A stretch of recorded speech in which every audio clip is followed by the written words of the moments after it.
¿Qué tal, amigos? Les saluda Freddy Silva en este nuevo capítulo de Tendencia Global. Hoy les acompaño desde el estado de Virginia y listos para poder tocar lo que nos caracteriza en este programa, que es hacer un análisis de las distintas situaciones coyunturales que pasan en el mundo. Lo hacemos a través del diálogo y el entendimiento.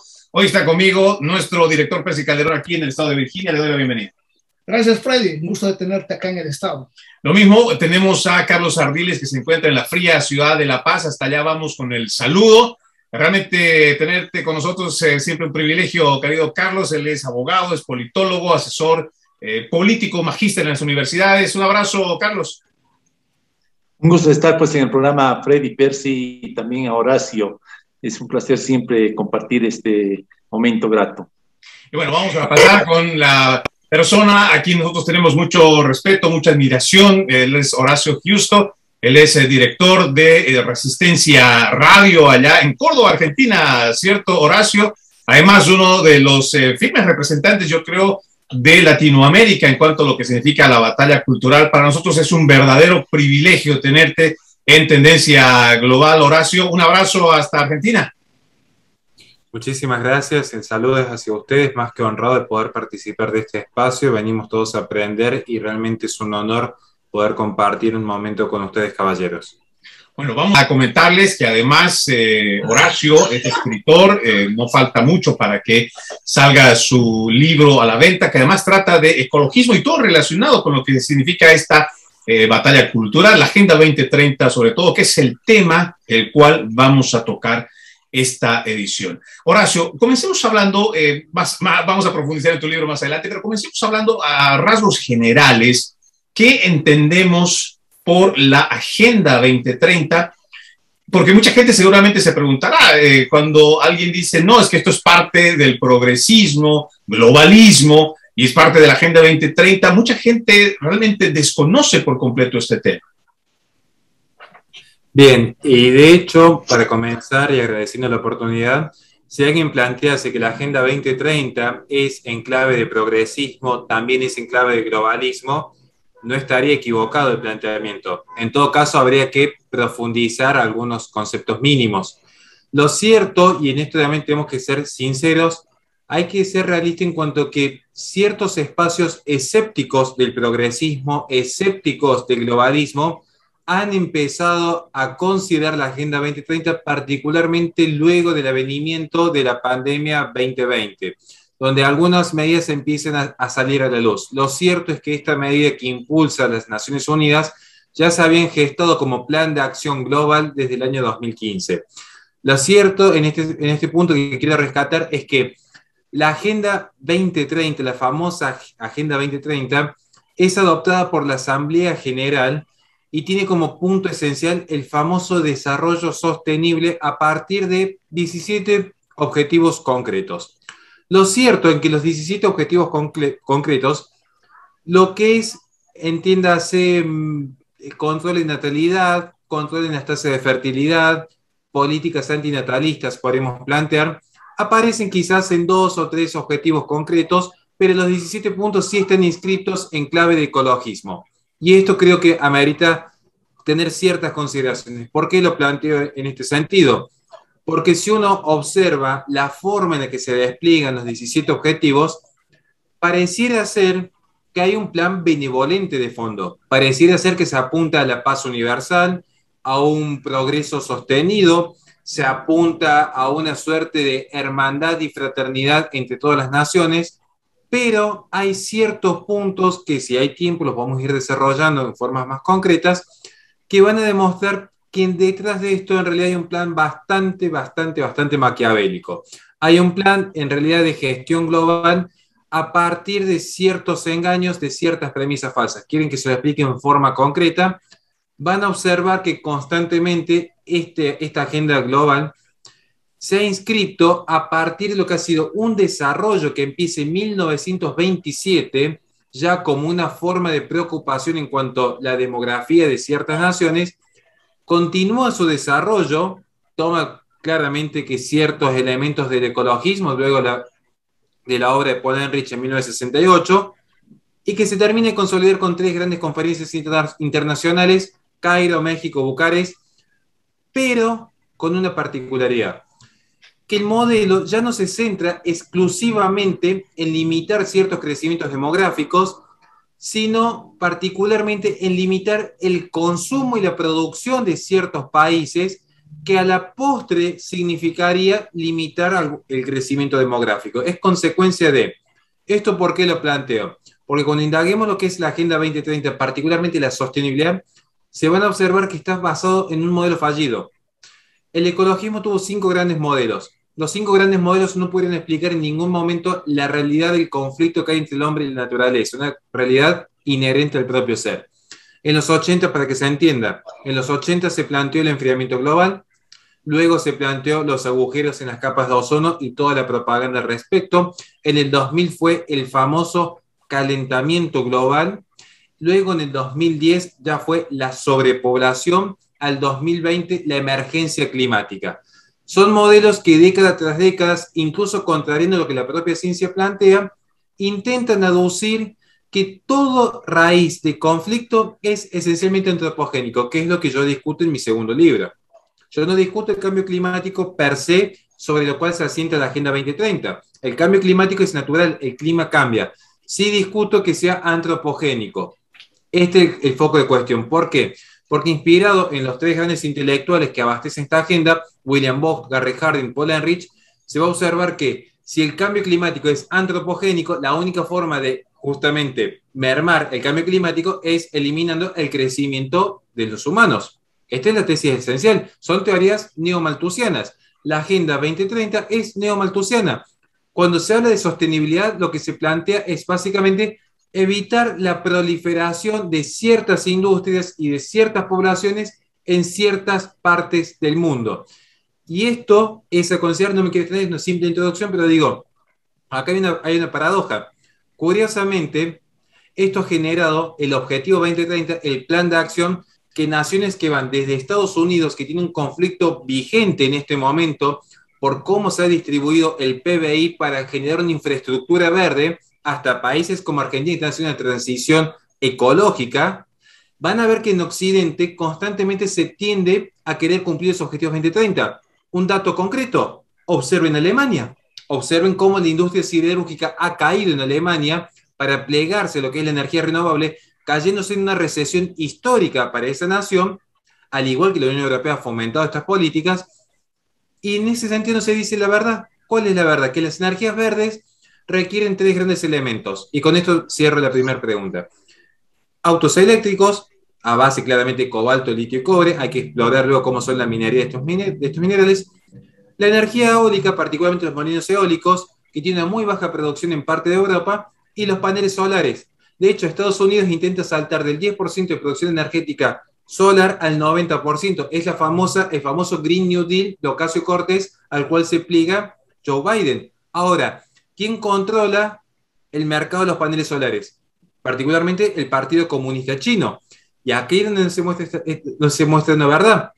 El Partido Comunista Chino está abriendo semana tras semana una nueva planta de energía de carbón, al igual que Rusia y la India. Tienen una energía a base de carbón y a base de petróleo. Digo, mientras el resto de Occidente está quebrando sus economías internas en materia de sostenibilidad, esta sostenibilidad requiere básicamente plegarse al monopolio que posee China en este momento en materia de energía solar, que curiosamente controla el 65% del mercado global de los metales extraños requeridos para la producción. Es decir, para ser ecologista se necesita abastecer el mercado más contaminante del mundo. Y esto es lo que impulsó la tesis de mi segundo libro. Además, los controles de natalidad, que insisto, se vienen desarrollando desde 1927 en adelante y que se terminan de consolidar en las últimas 3 grandes conferencias internacionales. Se promueve mucho esta energía verde, por ejemplo, para que hagamos la transición del auto que consume gasolina o diésel para que directamente pasemos al auto eléctrico. Lo que la gente no entiende o no se le cuenta la verdad es que para que se produzca la cantidad de electricidad que va a necesitar ese vehículo, se está quemando energía fósil, que por supuesto terminas contaminando más el planeta para lo poco que tenemos en producción de carros. Entonces, estas cosas hay que decirlas y hay que descifrarlas, y es por eso que es importante que hablemos a profundidad la Agenda 2030. Y claro, por ejemplo, nosotros hablábamos con el director Percy Calderón sobre esta situación Y nosotros, incluso al principio, por supuesto, uno lee los 17 objetivos de la Agenda 2030 y uno, no sé, por lo menos uno lee el último y salvar a las ballenitas no me parece que sea nada malo. Me parece que hay que ir y salvar a todos los animales también. Pero lo difícil es esto, ¿no? Aprender a leer entre líneas, pero también lo que en un momento planteaba la escritora española Cristina Martín, igual en una conferencia que yo vi en una entrevista que tuvieron con el doctor Pablo Muñoz Iturrieta, ellos decían que lo importante es aprender a descifrar quiénes están detrás de la agenda. Hay que averiguar y hay que investigar quiénes son los agentes que están precisamente detrás de la Organización de las Naciones Unidas y de sus demás ministerios para poder entender que lo que nosotros creíamos que es una democracia del poder judicial, el poder legislativo y el ejecutivo, hay un poder que es mucho más grande, que es el poder económico, que se ha extendido sus tentáculos para todos estos poderes y que no lo vemos y que ni siquiera son parte de los países que, por ejemplo, controlan nuestra región. Estamos hablando de organismos supranacionales, con empresas supranacionales que estarían incluso por encima de las legislaciones de nuestros países. Pero volviendo a esta pregunta, Percy, ¿no? O sea, lo que nosotros decíamos, es una agenda que con 17 puntos, cuando uno lo lee la primera vez, dice, pues, loable, ¿no? Yo creo que todo el mundo podría aspirar a que esto se cumpla. Sí, evidentemente, ¿no? Yo no estoy muy familiarizado con la Agenda 2030, sin embargo, empecé a explorar, a leer los 17 objetivos que plantea, y cuando uno los lee, así a ojo de buen cubero, podríamos decir, pues son loables, ¿no? Es algo que realmente trae esperanza al mundo, habla de tratamiento igualitario, sostenibilidad, el tener una energía que vaya a beneficiar a todos, mejorar las condiciones de salud, mejorar el trato que se hace a la mujer, a las niñas que están en desventaja en la mayoría de los países. Hay 17 países donde las mujeres no tienen ningún tipo de derecho, que el hombre decide qué es lo que ella debe hacer.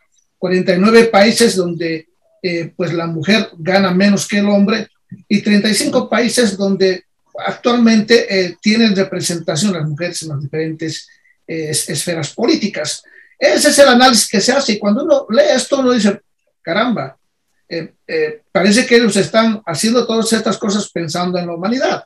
Pero sin embargo, cuando revisamos, por ejemplo, lo que sucede, y esto, Horacio, tú debes estar muy familiarizado con el Acuerdo de París, por ejemplo, que son 175 países los que han firmado este acuerdo, pero sin embargo, por ejemplo, países como la China, la India, que son los países que contaminan más por los abusos que se hacen a la energía fosilizada, los derivados del carbón, etcétera.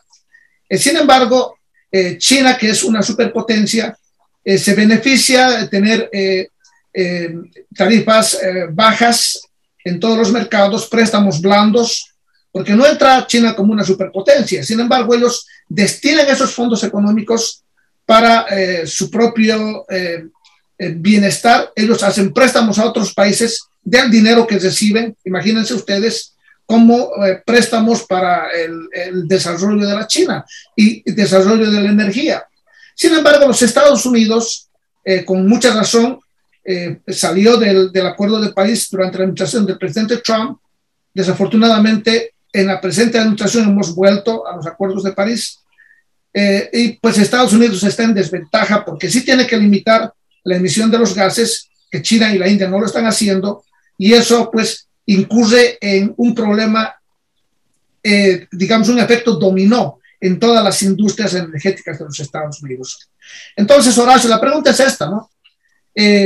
Cuando vemos esta agenda de los 17 puntos, específicamente la que habla de la sostenibilidad de los recursos naturales versus industrialización, y el factor económico del tipo de empleos que debería tener la futura humanidad o en 10 años, ¿cómo tú miras esto?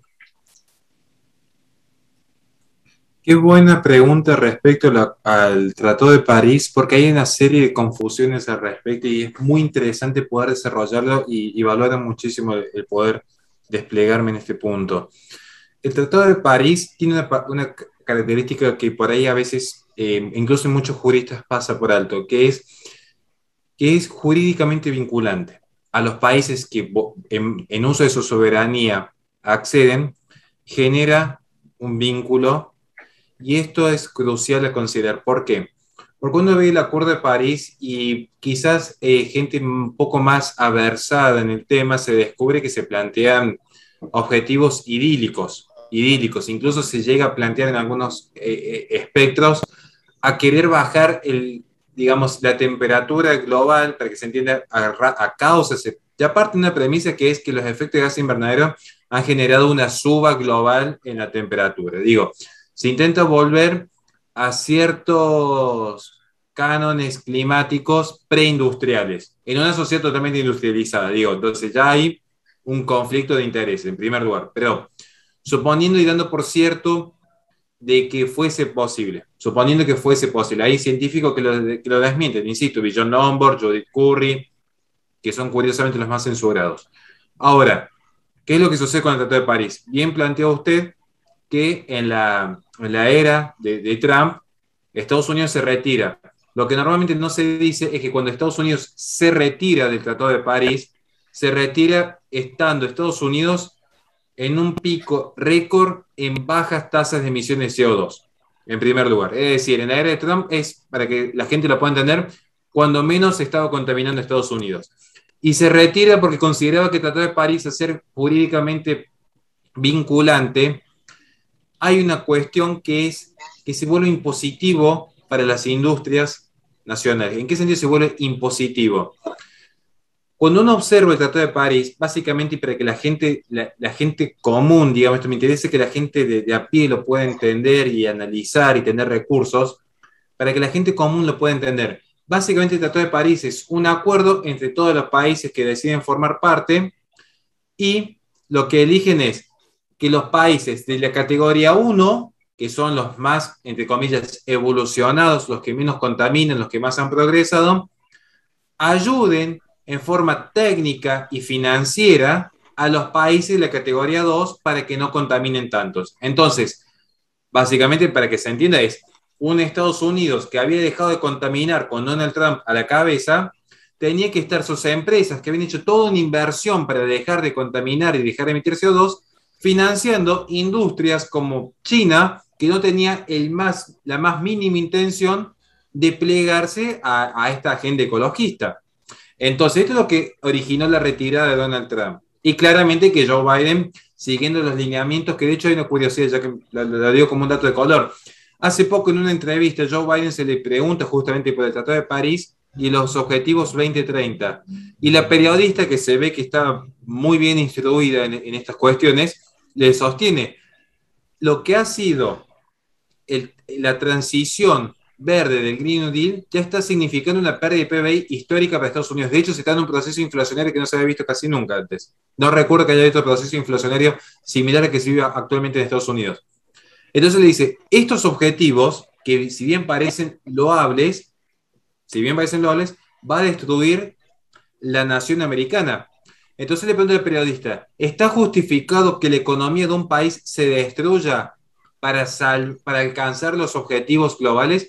Joe Biden dice, no sabemos si van a servir o no los objetivos globales. Lo importante es llegar a esos objetivos. Lo importante es cumplir las metas, acatar lo que plantea el sistema, sin importar si finalmente se salva o no el planeta, sin importar si se destruye una nación entera. Digo, ¿no? Entonces, esto es lo que sucede con el Tratado de París. El Tratado de París, como tantísimas medidas regulatorias, terminan yendo en detrimento de lo que es realmente el resguardo de la ecología. Digo esto tomando incluso Green Philosophy del gran profesor Roger Scruton, en las mentes más brillantes que ha pisado la Tierra, que él mismo sostiene, no hay nada más conservador, lo digo yo que mi primer libro versa sobre conservadurismo, no hay nada más conservador que la protección ambiental. Ahora, el tema es cómo se protege. Con los estímulos de la defensa de la propiedad privada, de la libertad de intercambio de bienes y servicios, o regulando e incluso cayendo en la sobreregulación supraestatal como está aconteciendo actualmente.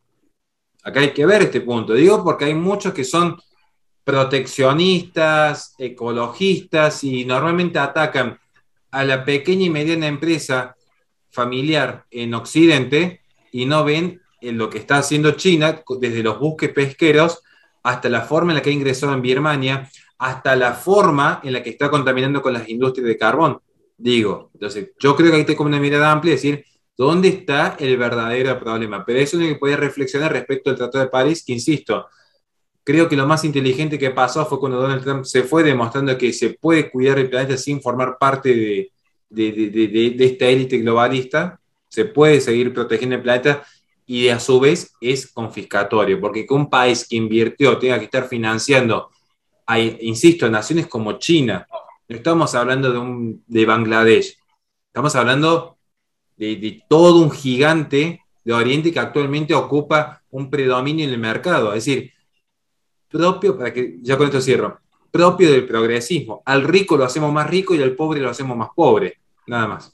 Y es una promesa cumplida, ¿no? Porque ellos dicen que de alguna manera van a acabar con la pobreza, es lo que dice el socialista, el comunista, el marxista, pero lo que no terminan de decir, creo que la frase completa, es que ellos van a acabar con su pobreza, porque ellos son los nuevos burgueses, se vuelven en la nueva burguesía, y sí, terminan haciendo que hayan más pobres, porque los pobres los multiplican. Y eso es lo que pasa constantemente con Latinoamérica. Y una cosa que tú decías en cuanto a eso, es lo que mencionaba Percy con respecto a que Estados Unidos está no solamente financiando a estos países como China, que como todavía se encuentra entre los subdesarrollados, ¿no? Entonces está llegando dinero y ese dinero está siendo utilizado para que preste dinero a países pobres como Latinoamérica, a quienes no solamente le está dando con intereses, sino con las claras intenciones de quedarse con sus materias primas. Y claro, hace un momento tú hablaste de un tema, una palabra que me parece importante decirlo, y lo hablábamos contigo, Carlos,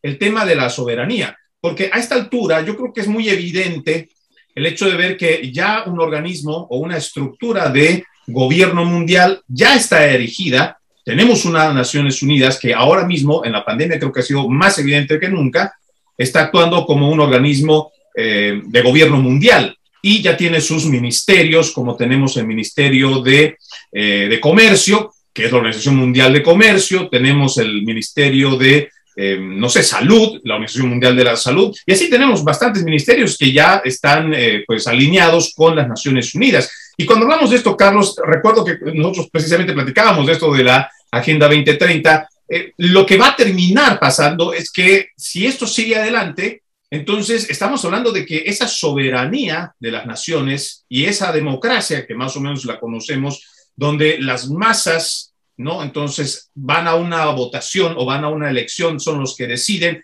y entonces se va haciendo esta pirámide, ¿no? Abajo está el pueblo, arriba están los que gobiernan, pero hay de alguna manera una democracia. Si hablamos de que este gobierno de estructura mundial pues sigue avanzando, muy poco va a quedar, creo, de la democracia. Y es lo que nosotros teníamos eso como una duda, Carlos.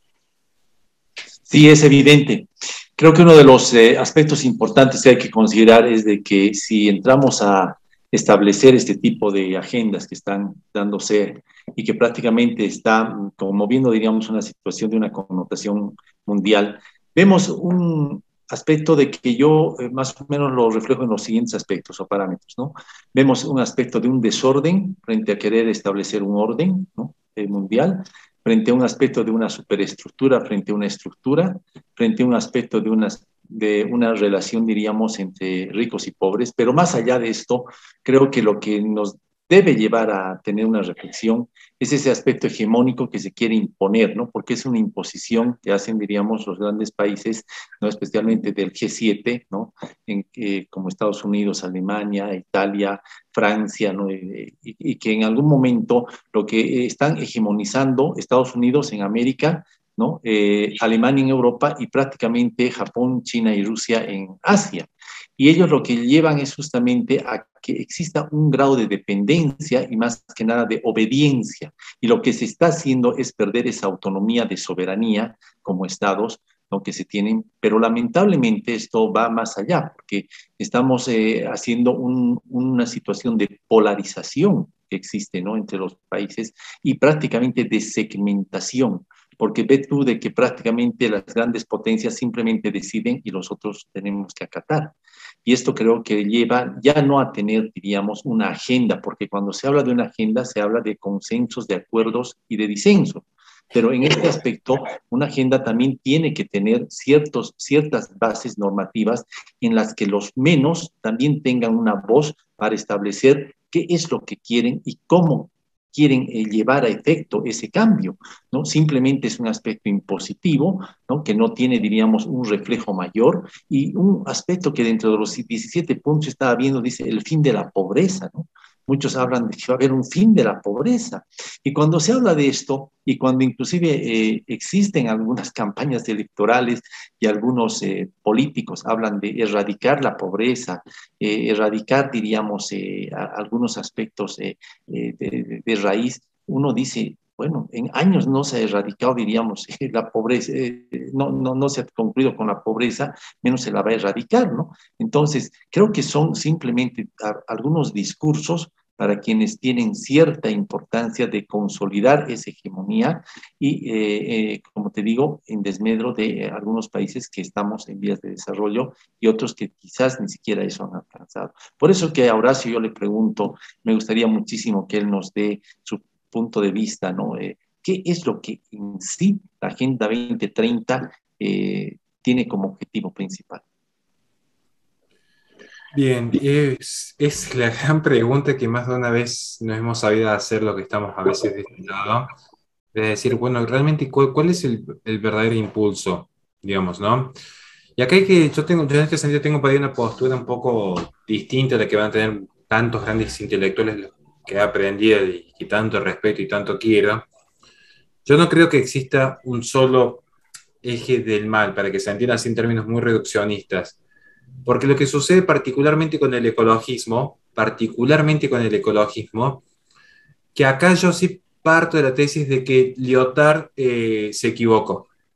Lyotard plantea de que la posmodernidad finalizó con los metarrelatos, y él toma los 4 grandes metarrelatos. Yo considero que no es así.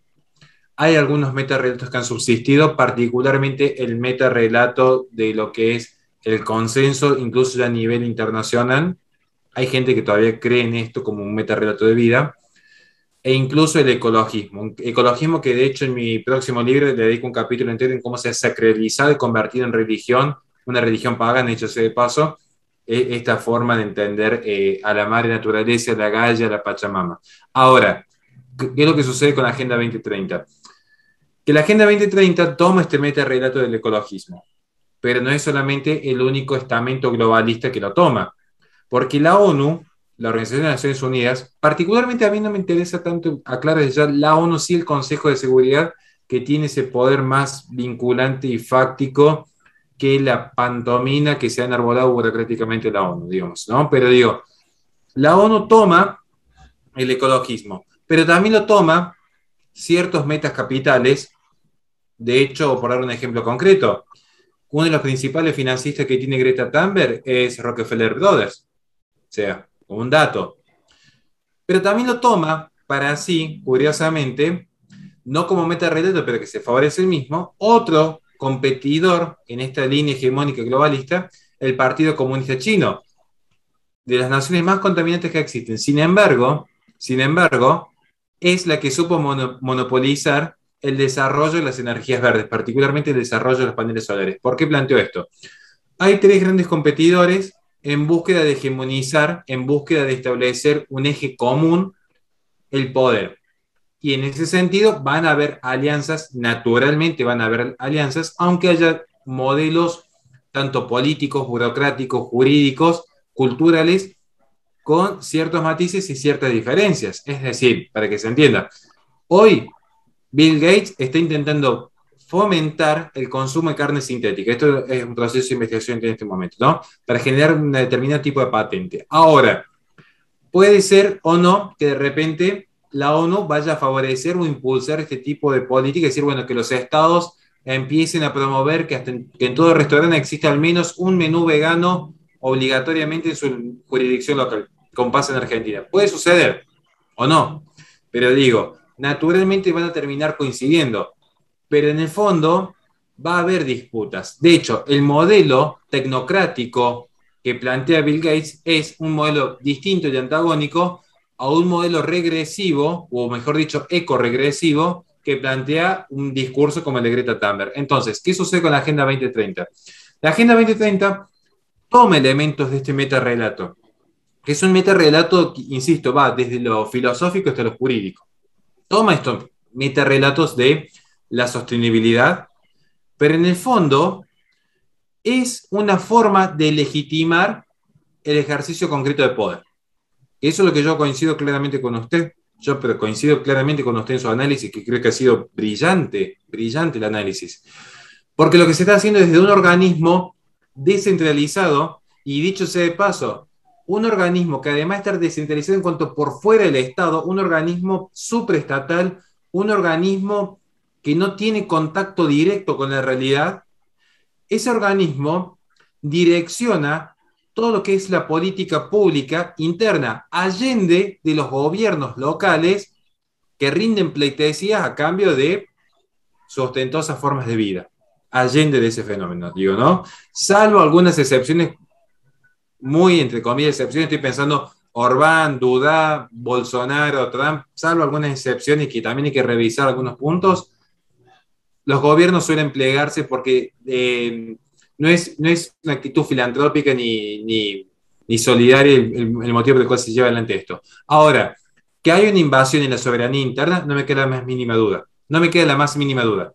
Observen qué sucedió con Bolsonaro cuando se planteó, porque fue un ensayo, se planteó la posibilidad de quitarle la Amazonía a Brasil y que pase a ser un patrimonio de la humanidad, pero a disposición y administración de las Naciones Unidas.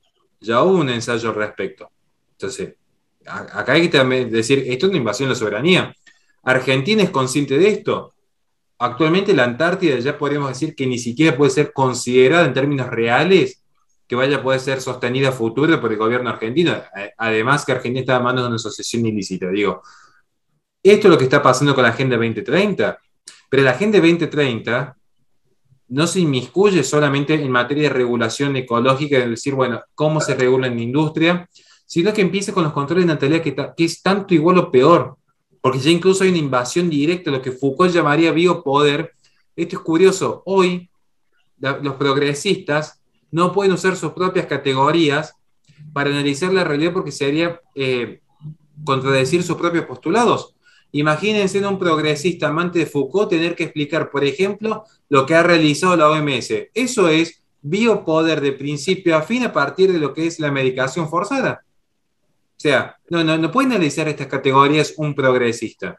Un progresista, cuando aparece el foro de Davos y plantea no poseerás nada y serás feliz, ¿cómo lo puede contradecir? El foro de Davos está diciendo va a ser la vida en base a la felicidad, donde no vas a tener ni casa, no vas a tener patria, no vas a tener Dios, no vas a tener familia, porque vas a vivir en un sistema de licencia, vas a alquilar el producto, vas a alquilar tu casa, tu computadora, vas a alquilar una pareja, vas a alquilar un país para que estés viajando, siendo feliz, cumpliendo tus sueños. Eso es lo que yo quiero rescatar, digo, porque es un tema muy amplio, pero quería aprovechar a hacer esta mención. La Agenda 2030, ¿saben cómo realmente se impuso? Esta parte de mi tesis, insisto, puedo estar equivocado y no me molesta ningún tipo de crítica o corrección, pero la Agenda 2030 se impuso, y yo coincido, pero no se impuso particularmente desde un organismo legal, más allá que proviene supraestatalmente. Se impuso culturalmente. ¿Por qué se impuso culturalmente? Por dos procesos. Primero, por dos, podríamos decir por dos más que todo. Primero, hubo un proceso que se empezó a gestar desde 1960 en adelante, que era el proceso de sacralización de la ecología. Esto fue que si hay tiempo en las preguntas yo puedo explicar cómo se da, pero es un proceso de sacralización de la ecología, en primer orden. Y en segundo orden, porque se abasteció un entendimiento completo de cómo funciona la psiquis política del ser humano. Miren, en política, ciencias políticas 1, los que se dedican al asesoramiento político, esto lo deben saber, hay dos grandes sentimientos que dirigen a una persona como dirigen a las masas. El entusiasmo y el miedo. Normalmente el entusiasmo se utiliza mucho en marketing y es parte de la cultura consumista que se ve hoy. El sí se puede, el sé tu propio jefe, sé feliz. El entusiasmo es constante, es el imperativo de la felicidad que denuncia Byung-Chul Han. Ahora, el segundo es el miedo. ¿Y qué sucede? Hoy, si vemos las estadísticas oficiales de la ONU, el 46% de la población global, es decir, el 46% de todos los seres humanos en el planeta, su principal miedo es el calentamiento global. Y en segundo orden viene el terrorismo. Entonces, un problema global, ¿qué es lo que requiere? Una solución global. Cuando acaece la pandemia, lo que se dijo es, un problema global requiere que el Estado-nación se pliegue, se corra del escenario político para que se centralice una decisión que sea capaz de coordinar todos los esfuerzos globales y detener una pandemia global. ¿Bien? Entonces, esto es lo que hace la Agenda 2030. Intenta centralizar un organismo que, insisto, yo cuando me refiero a descentralizado, me refiero a está por fuera de la centralidad del gobierno local. Está por fuera, no hay un contacto directo con el gobierno global. Es un ente que está allí, es una agenda que aparece allí y que de repente, de la noche a la mañana, todas las naciones se empiezan a plegar. Y después vemos las grandes sorpresas. Grandes sorpresas se llevan después a algunos habitantes como dicen, ¿cómo puede ser que este gobierno quiera más de centro derecha, más de centro izquierda? Todos coinciden. Argentina en 1994, reforma constitucional, aparecen los derechos de tercera generación, derechos ambientales. La próxima reforma en Chile se da en clave ecologista. Yo avisé en su momento y lo anticipamos en mi espacio. La reforma constitucional que eventualmente se va a dar en Perú va a estar inscrita en primer orden en clave ecologista. Reserva de recursos, tiene una razón de ser. No crean que esta agenda es mero altruismo. Tiene una razón de ser que los recursos queden resguardados en beneficio futuro de ciertas élites. Si eventualmente se reformaba la Constitución en Colombia como se amagó en su momento, no crean que iba a ser en clave de socialismo puro y duro. Iba a estar inscrito este día de bueno, los derechos de tercera generación, los derechos ambientales. Y esto es lo que hay que tener ciertos cuidados, porque esto es una verdadera invasión a la soberanía nacional del país, que insisto, no solo con los recursos, incluso con la población, industria y población. Lo que el sistema quiere es que las personas no crezcan industrialmente y no se reproduzcan. Esto es lo que busca la agenda de fondo, evitar que la gente crezca y se reproduzca. Pero si uno lo acompaña esto con el reporte de Kissinger, prácticamente lo que decía es lo mismo, ¿no? Entre el planteamiento que él hace, él habla de que la pobreza va a ser perpetuada porque el pobre va a seguir teniendo pobres. Básicamente, en otras palabras, es como decir, la única forma de acabar con la pobreza, terminarla o erradicarla, pues es acabar con los pobres. Y creo que esa es una de las finalidades también, porque realmente eso están buscando. No estamos hablando de que quieren acabar con la pobreza, porque la hay en países del primer mundo. Si no quieren acabar la pobreza o quieren acabar con los pobres de aquellos países latinoamericanos que tienen grandes reservas naturales. Usted lo decía muy bien, Horacio, al mencionar el asunto de Brasil. Yo recuerdo que durante la campaña electoral, en uno de los debates entre Donald Trump y Joe Biden, no sé si se le salió, si tuvo un lapsus, pero él habló de precisamente este propósito de ir a tomar el Amazonas. O sea, ¿quiénes son? Hablemos de Estados Unidos. ¿Quién es Estados Unidos para hablar de tomar posesión o de utilizar los recursos en el nombre de cuidarlos? Pues, ¿quiénes son ellos?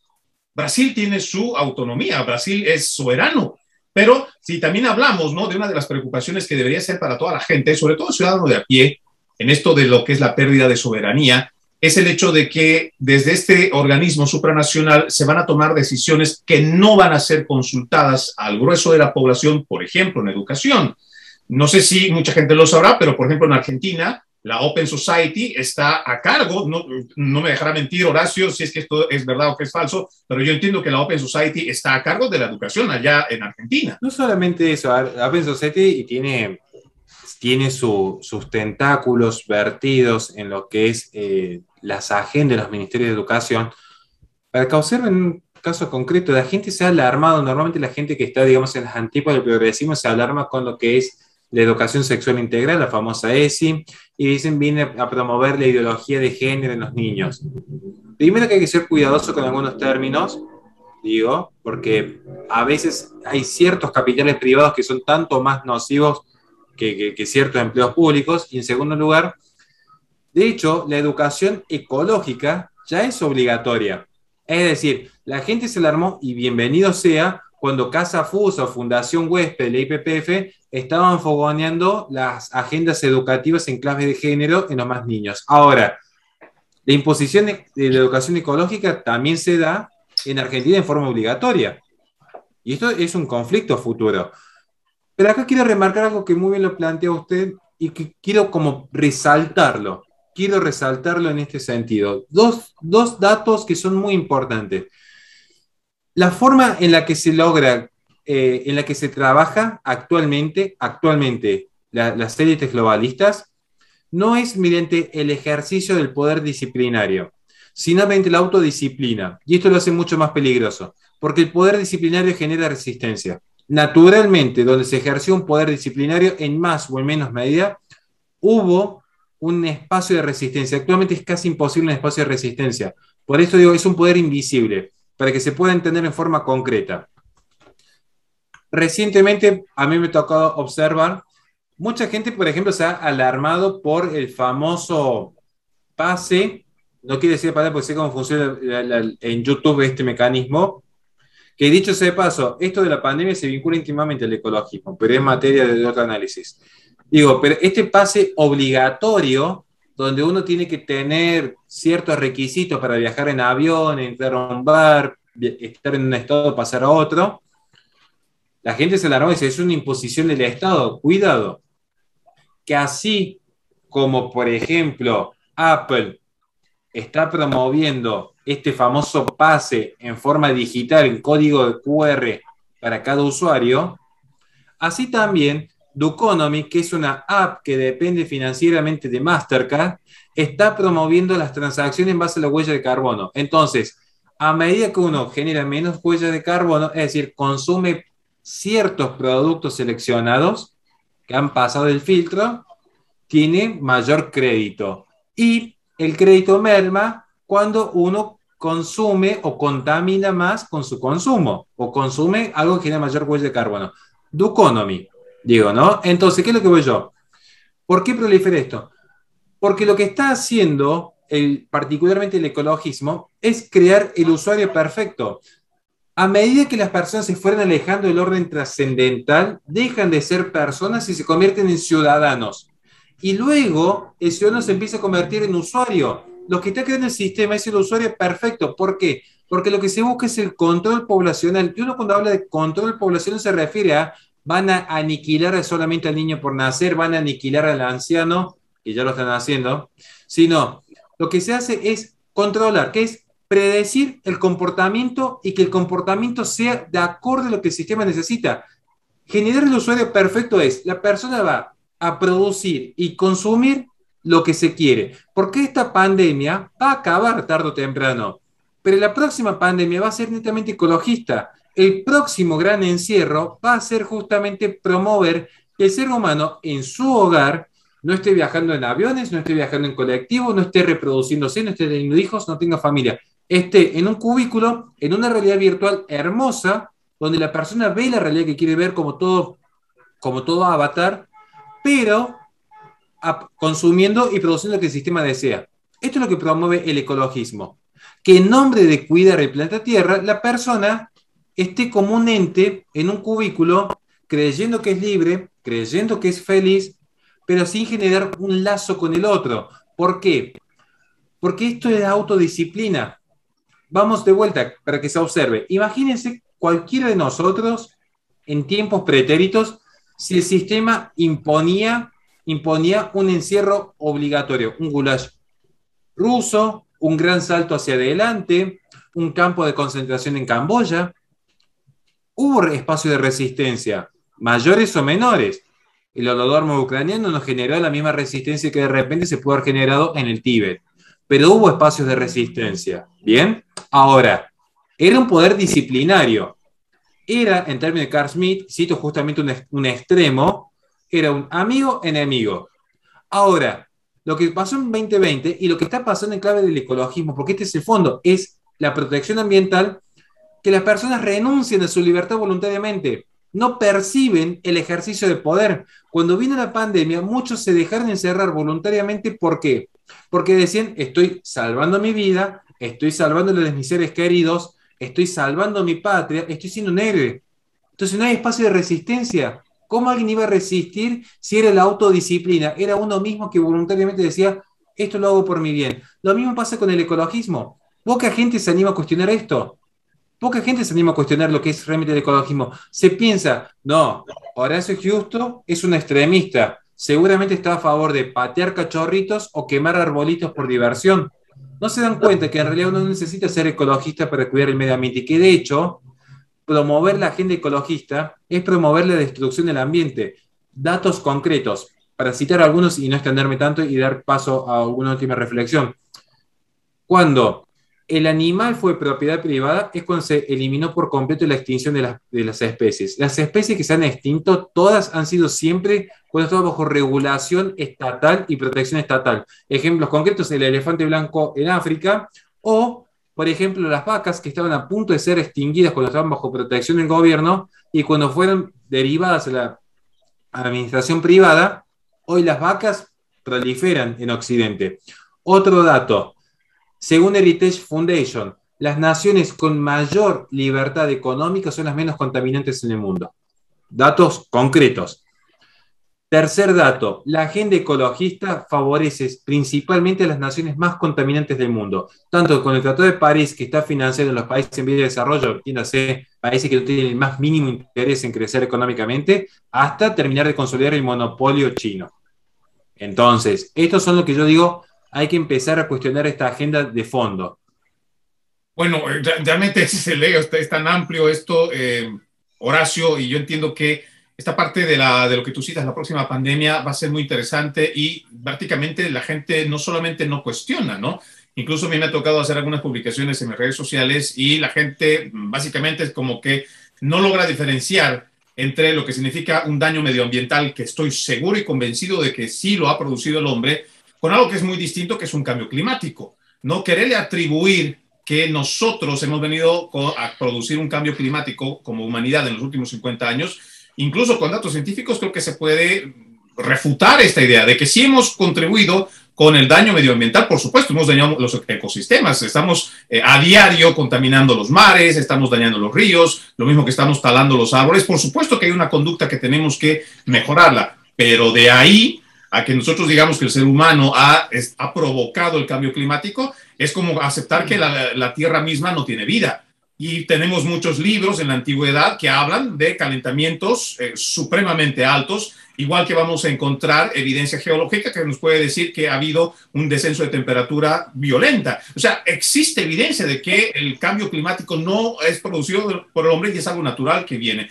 Pero realmente esto viene incluido con todo, Horacio. Por ejemplo, incluso se habla de que tú puedes dañar el medio ambiente y lo relacionan, el cambio climático incluso, y lo hablábamos contigo, Percy, con el hecho de la igualdad de género. Uno se pregunta, ¿no? ¿Cómo es que el ecologismo está relacionado con la igualdad de género, la equidad de género, pero está dentro de esos 17 objetivos? Lo que observamos es que cuando vemos estos objetivos que se plantea la ONU, dice, ¿no?, que el 60% de las mujeres trabajan en la industria informal. O sea que son las que están más expuestas al medio ambiente, a las enfermedades, a los contagios, a los abusos, ¿no? Y que el 19% de las mujeres jóvenes y niñas menores de edad han sufrido algún tipo de agresión sexual. Entonces, con esta excusa se empieza a generar un concepto de igualdad de género. Pero cuando vamos a ver mucho más allá, profundizamos lo que es igualdad de género, se producen los extremos, como por ejemplo en el estado de New York, donde ya no se identifica de qué género es el niño, el recién nacido.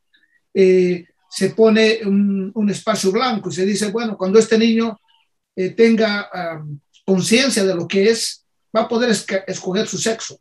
O sea, si nació varón, por definición biológica, pues va a decir si se siente mujer, que es mujer, y no así, y viceversa, las mujeres de la misma manera. Entonces, esto hace pensar en que la Agenda 2030 tiene desviaciones de este tipo. ¿Qué es lo que las sociedades deberían hacer si es que todavía hay una forma de poder balancear este tipo de análisis o este tipo de tendencia más bien que se está orientando a la población, ¿no? En estos últimos años hemos observado, por ejemplo, desde que decidieron las personas homosexuales, ¿no?, salir del closet, por ejemplo, que se está empezando a instruir en las escuelas la igualdad de género. Es decir, en las escuelas a los niños decirle, bueno, que es normal el que tengas dos papás, que uno va a ser el papel de mamá y el otro va a ser tu papá, o dos mamás, pero una va a ser tu papá. Entonces, yo pienso que esto crea, especialmente en la niñez, una suerte de confusión, ¿no? Entonces, Horacio, ¿tú cómo ves esto de la igualdad de género, específicamente en lo que plantea la ONU? En parte hasta valoro que salga este tema a la luz, porque corrobora una parte de lo que he escrito en un momento abordo cuando hablo del ecofeminismo en mi segundo libro. Es un proceso que ya comienza con Petra Kelly. Y Petra Kelly ocupa un lugar especial porque además de haber sido fundadora, una de las fundadoras del Partido Verde en Alemania, activista feminista, claramente que saben a qué tipo de agenda respondía, marcaba este trazo y este vínculo entre el cuerpo de la mujer abusado por el hombre patriarcal y la madre naturaleza abusada por el capitalismo. Entonces, en este paralelismo mostraba que la ternura tenía que ir tanto hacia la mujer como hacia la madre naturaleza y por lo tanto la reacción tenía que ser mancomunada entre el feminismo y el ecologismo. Esto es la tesis que se sigue hoy, particularmente porque, miren, hay un dato que me había olvidado comentar y que creo que sería interesante para entender este fenómeno, porque es muy interesante lo que usted plantea, yo coincido plenamente y creo que hay que remarcar algunas precisiones que van a dar un panorama completo al que nos esté viendo luego.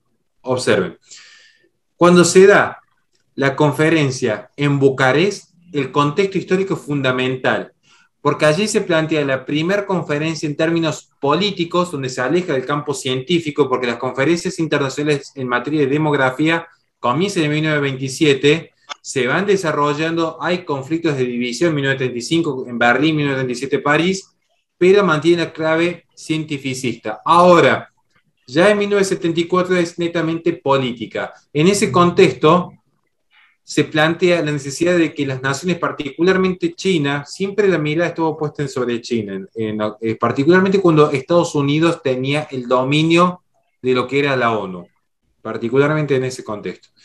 Limitar el crecimiento de los países en vías de desarrollo y en China. Era expreso el objetivo, era expreso. Estos son documentos que uno puede verificar tranquilamente.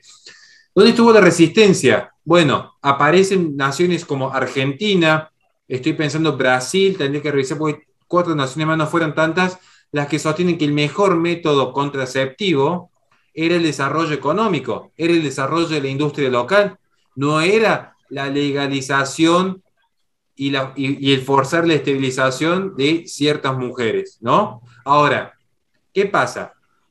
Acá viene la correlación a la pregunta.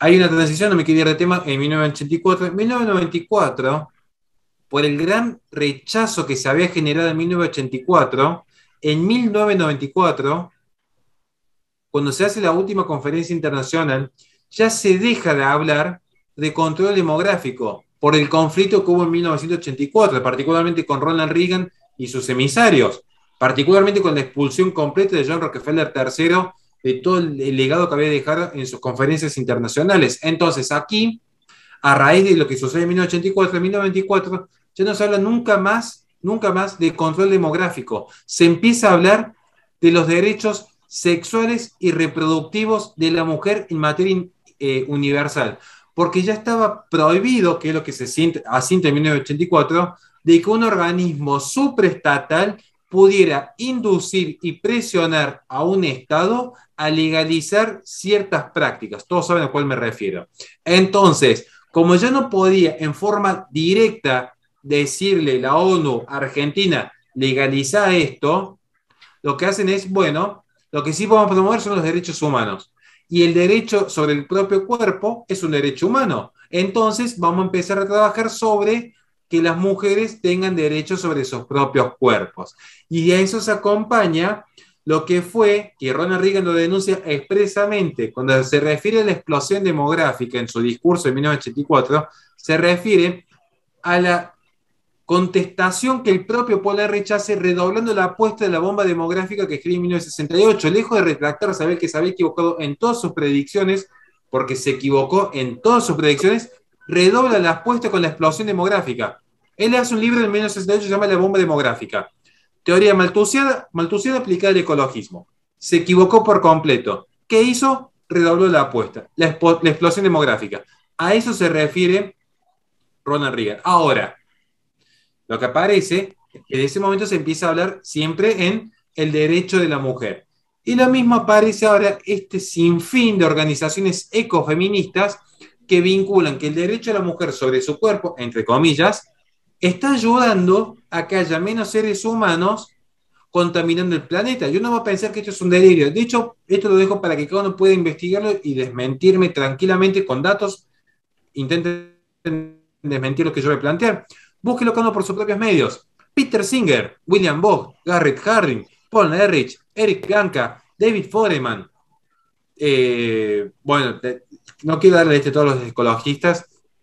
Todos han coincidido en que es necesario evitar que el ser humano se reproduzca. Algunos, incluso, promoviendo la esterilización forzada, hay que leer a Paul Ehrlich completo, otros incluso promoviendo la aparición de un virus que acabe con un importante sector de la humanidad. Lo dice expresamente Eric Pianka, que luego sus fanáticos intentan decir, no, fue un ejemplo, un exabrupto, no lo quiso decir en ese sentido. Se refería al ébola particularmente, ¿no? Curiosamente aparece luego un tiempo un virus que, bueno, terminó con gran parte de la población y que se vincula directamente a la ONU y que curiosamente ahora dicen, esto es lo importante de evitar, esto fíjense cuál fue el discurso post-pandemia, evitar la masificación de seres humanos, evitar el consumo de animales, evitar la gran industrialización y masificación de las ciudades que ha generado esto. O sea, la pandemia fue la excusa perfecta para instaurar el relato ecologista. No estoy discutiendo si existió o no existió la pandemia, digo, coincidencias de la vida que sirvió y hoy la humanidad está pagando las consecuencias.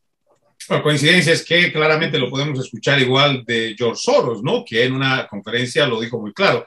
Esta es la oportunidad de su vida para llevar adelante sus programas, que como ya lo hemos visto, se están instaurando en los Estados Unidos, se está implementando en el resto de Latinoamérica y a una gran velocidad que para mí realmente es muy preocupante, Horacio, porque estamos no solamente pues, cediendo esto que llegaría a ser la soberanía, sino que además existe un desconocimiento por completo, ¿no? De todo esto que está pasando, porque ya existe esta estructura de gobierno mundial que está logrando imponerse, que está ramificándose y que está dejando toda esta agenda y es como que, claro, el grueso de la población no lo sabe, pero muchos de sus políticos, porque ya han encontrado la mejor forma de poder llevar adelante cambios legislativos, porque tú ya no necesitas someter estas ideas ante un voto popular, porque ya lo han intentado. Si esto somete, hay, por ejemplo, cosas como la interrupción del embarazo, entonces si tú lo sometes a una consulta popular, ellos pierden, porque en un referendo lo pierden. Todavía Latinoamérica tiene un buen resguardo conservador y lo van a perder. Entonces ya se han dado cuenta que este es el camino que no funciona, pero han visto que es mucho más rentable ir con políticos como, por ejemplo, en los Estados Unidos, que son fáciles de identificar. Tenemos a Bernie Sanders, tenemos a Alexandria Ocasio-Cortez, tenemos a todos estos radicales de la izquierda, pero eso también se está reflejando en el resto de políticos en Latinoamérica. No iremos tan lejos, tanto Argentina como México, donde estos políticos están al servicio de este progresismo. Realmente tenemos muchísimo de qué hablar, pero el tiempo se nos ha terminado. Percy, quisiéramos más bien invitarte para una tal vez segunda parte, no sé, cuando tú tengas la oportunidad, no sé si este próximo viernes o el subsiguiente, para que podamos continuar, porque seguramente, Carlos, también te quedaste con preguntas en el tintero, ¿no? Sí, tal vez algo para precisar lo que dijo Horacio y Percy también y tú. Creo que esto es importante ver de que existen algunos autores, ¿no? Como por ejemplo Robert Cox, que nos habla sobre este sistema mundo, que es un sistema de interrelaciones, pero que a veces este tipo de interrelaciones también las podemos llevar y desarrollar desde un punto de vista de nuestro propio interés, ¿no es cierto? Y aquí viene, por ejemplo, un aspecto importante que tocaba también Horacio, era el aspecto de que se está gestando un tipo de ecocidio, ¿no es cierto? Es decir, ciertos aspectos de destruir, diríamos, algunos aspectos de la naturaleza por algún interés para lograr cierto desequilibrio dentro de la sociedad y dentro del sistema. Y esto creo que tenemos que analizarlo desde ese punto de que habla Cooper cuando nos habla del posmodernismo, ¿no? Y que lo que logra es lo que tú decías, ¿no? Freddy, el aspecto de ese desequilibrio de la soberanía, es decir, el debilitamiento de la soberanía. ¿Para qué? Para que exista justamente un grado de hegemonía social, ¿no? Y más que nada lo que se tendría que hablar también es un poco sobre esto de esta conducta boyerista que se está dando, ¿no? Es decir, el enfoque boyerista que se está yendo a la conducta del individuo, es decir, el individuo tiene que actuar bajo crisis, ¿no? El individuo tiene que actuar bajo presión, no tiene que tener autonomía y tiene que ser, diríamos, un individuo que sometido a una autodeterminación, ¿no? Y a una diríamos, disciplina. Y creo que esto nos lleva un poco a extrapolar el aspecto del prosumidor frente al consumidor, ¿no? Nosotros somos consumidores, pero existen otros prosumidores que están viendo qué es lo que nosotros debemos consumir, cómo lo vamos a consumir y en qué momento no lo vamos a consumir, ¿no? Y de ahí estamos hablando que inclusive se puede gestar una plaga de pandemia y que más adelante digan, estos productos, ¿no es cierto?, son los que no se puede consumir, ¿no? Y simplemente estos otros enlatados sí los van a consumir. ¿Por qué? Porque nos genera dinero, porque nos genera a las empresas, ¿no es cierto?, grandes aspectos económicos de ganancias, y lo que ustedes tienen que hacer ahora es comer bajo enlatados y seguir cerrados en una habitación. Entonces creo que esto va más allá y tenemos que ir viendo todos estos cambios que a nombre de a veces ciertos aspectos disfrazados, que yo lo llamo gobiernos difusos, porque no son gobiernos que a veces se enfrentan, te dicen la verdad, sino que van gestando una nueva forma de pensamiento y de acción, entonces nos llevan a tener otra forma de actuar y de sometimiento al mismo ser humano.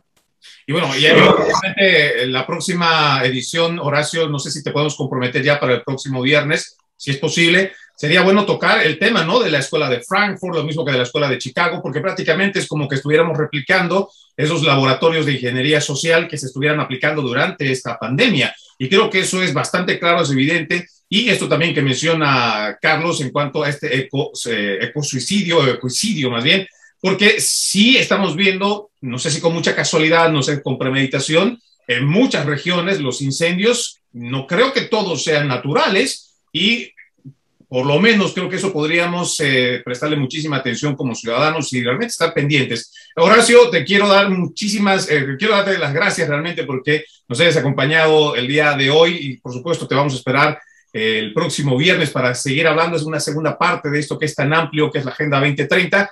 Pero antes quisiéramos que por favor nos digas acerca de tu libro, cuándo está a la venta y dónde es que podemos encontrar. Bien, fantástico. El primer libro, que es El conservadurismo en 10 reflexiones, el lunes ya se puede conseguir en la ciudad de Córdoba. Cuando me habilite la editorial del IPA, lo subiremos a Amazon o por la plataforma que consigue que podamos trabajar, porque sabemos que a veces estar a la derecha del mundo genera algunos conflictos. Iturralde e Iturrieta saben de este tipo de censuras. El segundo libro espero que para fin de año puedo ya demorarme un poco porque tengo una pequeña gira en Colombia dentro de unos días, digamos, entonces esto atrasa un poco el proyecto. Y desde ya muchísimas gracias por la invitación, con todo gusto podemos seguir trabajando. Es muy interesante, ya anticipo el tema de lo que es el ecologismo, particularmente de la Escuela de Frankfurt.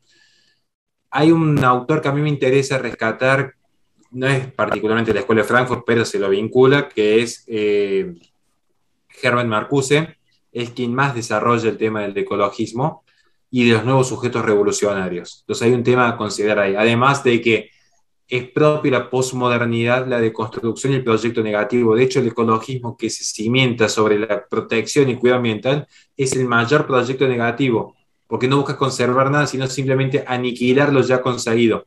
Esto es una paradoja del ecologismo. No es un proyecto positivo que incluso podríamos pensarlo, el liberalismo, el cristianismo, el comunismo eran proyectos positivos que aspiraban a construir una sociedad. Nos puede gustar o no, pero aspiraban a llegar a un norte.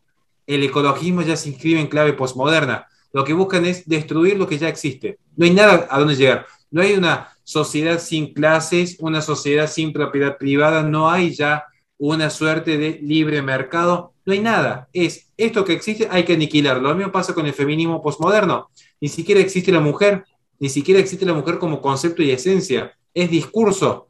Eso es lo que ha generado los conflictos del ecologismo actualmente. Dicen conservar la vida y en el fondo lo que están promoviendo es una misantropía impresionante en el cual el ser humano está desapareciendo. Y no lo digo, con esto cierro, en términos alegóricos.